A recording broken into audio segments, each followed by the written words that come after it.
Hello everyone, ఈరోజు మేము తడికెలపూడి దగ్గరలో ఉన్న శ్రీ రత్న తులసిదేవి అమ్మవారి గుడికి అయితే వెళ్ళాము. ఆ అమ్మవారి గుడి అయితే చాలా బాగుంది. ఇక్కడ ఇప్పుడు ప్రజెంట్ తిరునాళ్ళు అయితే జరుగుతున్నాయి. చూడటానికి చిన్న తిరునాళ్లే కానీ చాలా బాగున్నాయి.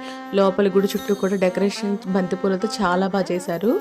చాలా బాగుంది నిజంగా. ఇక్కడ పక్కనే హోమం జరుగుతుంది. మేము వెళ్ళేసరికి అయితే ఇంకా మేము గుళ్ళోకి వెళ్ళి దర్శనం చేసుకుందాం అని చెప్పి లోపలికి వెళ్ళంగానే అక్కడ అమ్మవారు ఉయ్యాలు ఊగుతూ కనిపించారు.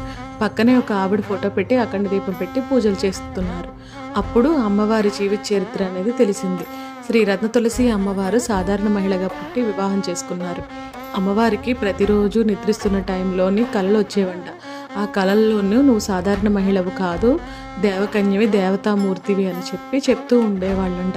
తనకొచ్చిన కళల్ని తన భర్తతో కూడా చెప్పేవారంట. కానీ ఈ విషయం వాళ్ళ అత్తగారింట ఎవరూ కూడా నమ్మేవాళ్ళు కాదంట. అయితే ఎవరికీ చెప్పకుండా ఒకరోజు అమ్మవారు ఊరి చివర ఉన్న ఒక